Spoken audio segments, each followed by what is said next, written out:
Welcome to our Legal Insights discussion. Today, we're diving into a case where a Class 4 daily wage worker has battled a labyrinth of administrative delays and legal technicalities over nearly 14 years, culminating in a judgment on 28 February 2024. That's quite a saga. So the central figure here is Narsingh Dutt, right? Exactly. Narsingh Dutt, a daily wage worker employed since 1st September 1994. The whole case is about him seeking regularization and work charge status, essentially to get all the benefits he's rightfully earned, including proper pay, seniority, and pensionary benefits, especially after 8 years of continuous service. It's a pivotal issue for labor rights. Right. And if I recall correctly, his struggle was highlighted through multiple remedies. He initially filed one petition, then another, and even an original application before to push the matter forward. Yes, exactly. It all began in 2010 with petition CWP number 6221, where the court even directed the petitioner to file a representation immediately. But then, the response from the authorities was painfully delayed, taking almost 5 years for a decision. And that decision ended up rejecting his claim on the ground that the Forest Department wasn't a work charge establishment. And that's where things get interesting. The petitioner argued, and rightly so, that similar workers had obtained work charge status under the same policies, even though the department argued against it on a technicality. Precisely, and that is so crucial. The legal argument was built on the premise that since he had completed 8 years of service, he should be eligible for regularization under the policies enacted on 3rd April 2000 and 6th May 2000. And later, even under a new scheme introduced on 9th of June 2006. Right. Essentially, the court argued that his eligibility should not be undermined by the arbitrary cut-off dates. So, let me get this straight. The respondent authority kept shifting the goalposts by saying that the cut-off date was 31st March 2000, thereby making him ineligible, even though he actually completed his required service later. Correct, and that in a nutshell was one of the central disrespectful points.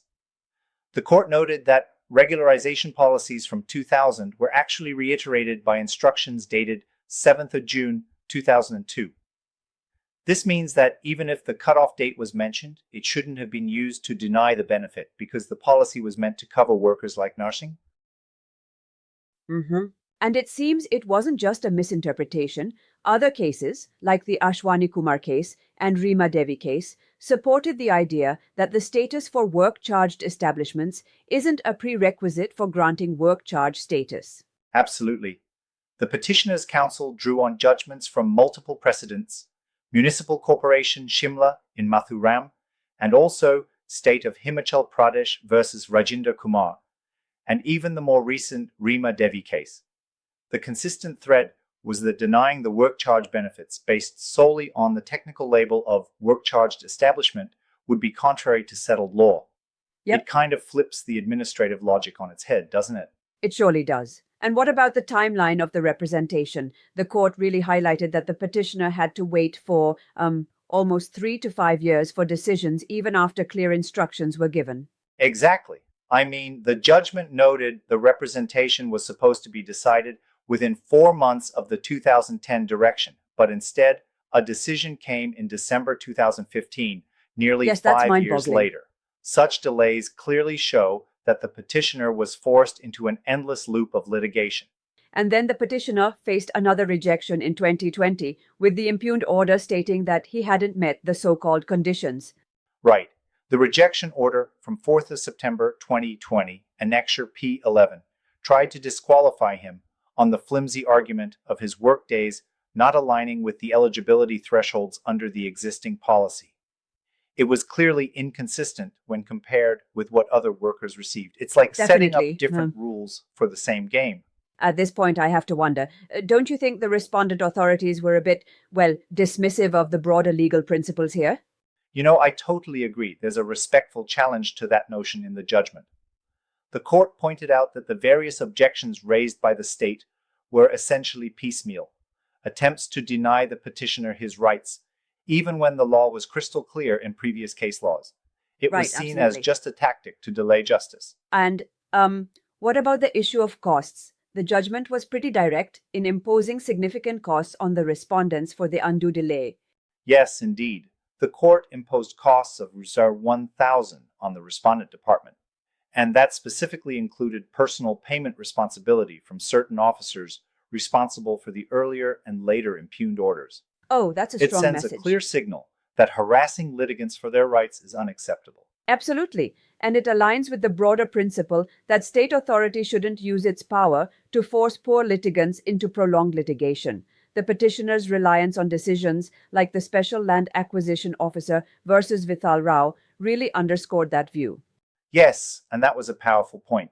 The Apex Court had clearly stated not to harass individuals by dragging out litigation, even when it means delaying the rightful benefits that someone has earned through years of hard work. It takes the sting out of bureaucratic delays. Now, I also noticed that the judgment meticulously listed supporting orders from various earlier cases, one by one. It kind of built an unbroken chain of legal reasoning. Exactly.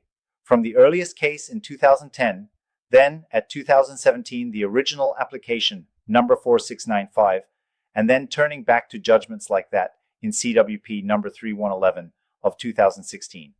The court didn't miss a beat. Each precedent was carefully weighed to show that his claim was legally sound. And what's really interesting is that the court took note of similar cases within the same department, like the orders granting work charge status to other daily wage workers in 2011, 2012, and 2013. That seemed to highlight a discriminatory pattern. True, that's a key observation. The fact that others received work charge status while Narsingh Dutt was denied, with the excuse that the Forest Department wasn't a work charge establishment, actually undermines the fairness expected in such policies. It raises questions on how policy is selectively applied. I find it quite compelling that the court decided not only to quash the 2020 order, but also ensure that the petitioner is now to be regularized with all benefits retroactive to 1st January 2002. Absolutely.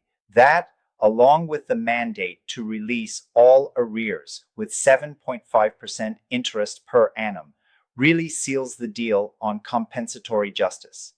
It is like the court is saying, your years of labor were not in vain. It's a significant win for labor rights. And by enforcing a strict deadline on or before 30th April 2024, the court has ensured that the decision won't be left hanging. Exactly. Ensuring implementation is part of making the remedy effective. The court is making sure that the state is held accountable for its delays and administrative lapses. Absolutely, yeah. It's a cautionary tale for administrative bodies, isn't it? If the state stalls on merits by taking objections in fragments and delays justice, eventually the courts will come down hard with not just compensation, but also costs. Right. And that imposition of Rs 1,000 in costs, specifically directed at the officers who passed the controversial orders, is a roar against inefficiency and discrimination. In sum, this case sets a robust precedent regarding the rights of daily wage workers and reflects on the responsibilities of administrative departments to act timely and fairly. They can't use technicalities to delay justice forever. Precisely. And it also emphasizes that legal processes and policies should work in the interests of justice for the common working man, not as instruments to maintain bureaucratic inertia. Absolutely. It seems like the court's detailed analysis and reference to multiple past decisions really provides a roadmap for similar cases in future. Yes, it establishes that if your claim conforms with the policy milestones, like the 8-year service requirement, then spurious objections about technicalities like work-charged establishment simply won't hold water. Right, indeed. The systemic biases have been challenged head-on here. This discussion certainly highlights how diligent legal analysis can correct administrative oversights. Thanks for walking through all these details. My pleasure. It's always fascinating to see how the law can eventually be a force for fairness, even if it takes nearly a decade to catch up. Here's hoping this sets a positive trend in resolving similar matters swiftly. Thanks for this deep dive. Thanks to you too for the engaging conversation. Until next time, keep questioning and stay informed.